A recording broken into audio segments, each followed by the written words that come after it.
Chapter 6 of Anna Karenina, Book 4, by Leo Tolstoy. Translated by Constance Garnett. This recording is in the public domain. Recording by Marianne.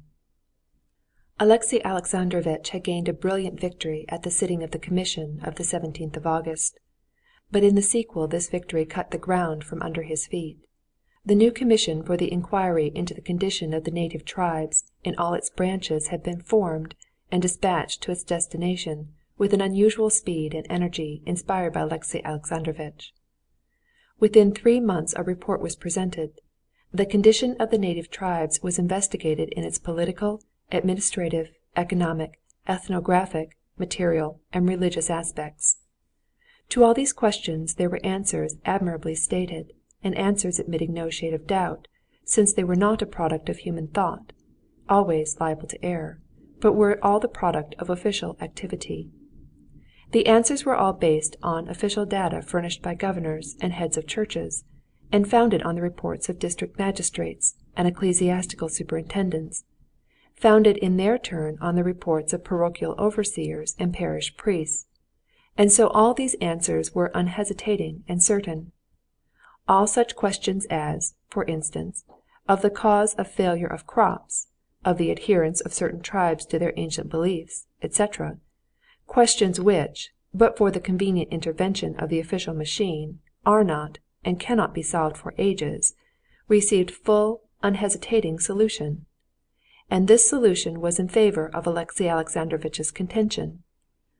But Stremov, who had felt stung to the quick at the last sitting, had, on the reception of the commission's report, resorted to tactics which Alexey Alexandrovitch had not anticipated. Stremov, carrying with him several members, went over to Alexey Alexandrovitch's side, and not contenting himself with warmly defending the measure proposed by Karenin, proposed other, more extreme measures in the same direction. These measures, still further exaggerated in opposition to what was Alexey Alexandrovitch's fundamental idea, were passed by the commission, and then the aim of Stremov's tactics became apparent. Carried to an extreme, the measures seemed at once to be so absurd that the highest authorities, and public opinion, and intellectual ladies, and the newspapers, all at the same time fell foul of them, expressing their indignation both with the measures and their nominal father, Alexey Alexandrovitch. Stremov drew back, affecting to have blindly followed Karenin, and to be astounded and distressed at what had been done. This meant the defeat of Alexey Alexandrovitch. But in spite of failing health, in spite of his domestic griefs, he did not give in. There was a split in the commission. Some members, with Stremov at their head, justified their mistake on the ground that they had put faith in the commission of revision, instituted by Alexey Alexandrovitch, and maintained that the report of the commission was rubbish and simply so much waste of paper. Alexey Alexandrovitch, with a following of those who saw the danger of so revolutionary an attitude to official documents, persisted in upholding the statements obtained by the revising commission. In consequence of this, in the higher spheres, and even in society, all was chaos, and although everyone was interested, no one could tell whether the native tribes really were becoming impoverished and ruined, or whether they were in a flourishing condition. The position of Alexey Alexandrovitch, owing to this, and partly owing to the contempt lavished on him for his wife's infidelity, became very precarious. And in this position he took an important resolution. To the astonishment of the commission, he announced that he should ask permission to go himself to investigate the question on the spot. And having obtained permission, Alexey Alexandrovitch prepared to set off to these remote provinces. Alexey Alexandrovitch's departure made a great sensation. The more so, as just before he started, he officially returned the posting fares allowed him for 12 horses to drive to his destination. "I think it is very noble," Betsy said about this to the Princess Myakaya. "Why take money for posting horses, when everyone knows that there are railways everywhere now?" But Princess Myakaya did not agree, and the Princess Tverskaya's opinion annoyed her indeed. "It's all very well for you to talk," she said, "when you have I don't know how many millions. But I am very glad when my husband goes on a revising tour in the summer. It's very good for him and pleasant traveling about. and it's a settled arrangement for me to keep a carriage and coachman on the money." On his way to the remote provinces Alexey Alexandrovitch stopped for 3 days at Moscow. The day after his arrival he was driving back from calling on the governor-general. At the crossroads by Gazetoy Place, where there are always crowds of carriages and sledges, Alexey Alexandrovitch suddenly heard his name called out in such a loud and cheerful voice that he could not help looking around.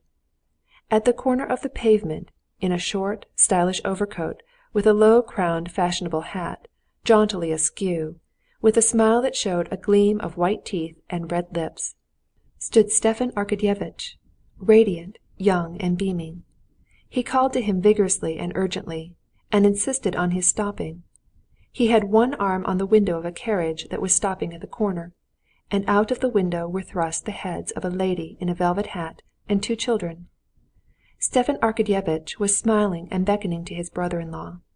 The lady smiled a kindly smile too, and she waved her hand to Alexey Alexandrovitch. It was Dolly with her children. Alexey Alexandrovitch did not want to see anyone in Moscow, and least of all his wife's brother.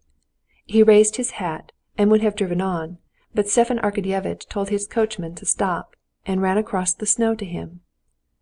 "Well, what a shame not to have let us know! Been here long?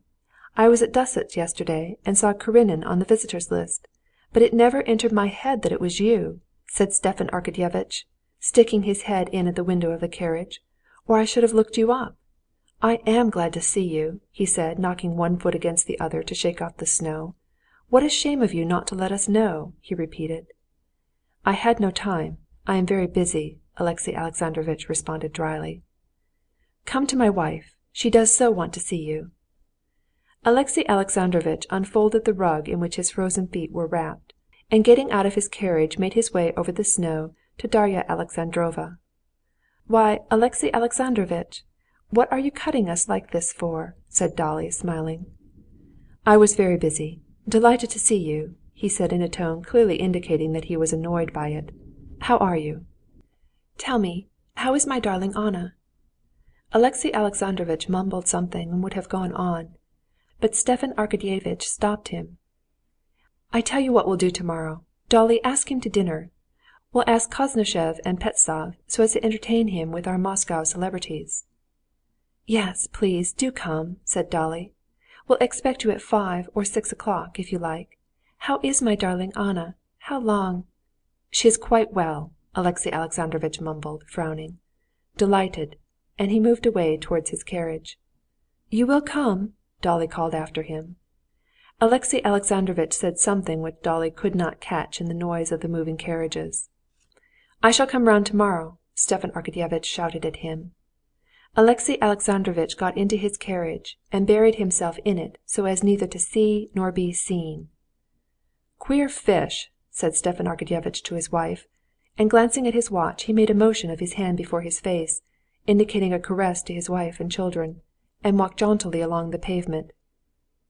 "Stiva! Stiva!" Dolly called, reddening. He turned round. "I must get coats, you know, for Grisha and Tanya. Give me the money." "Never mind.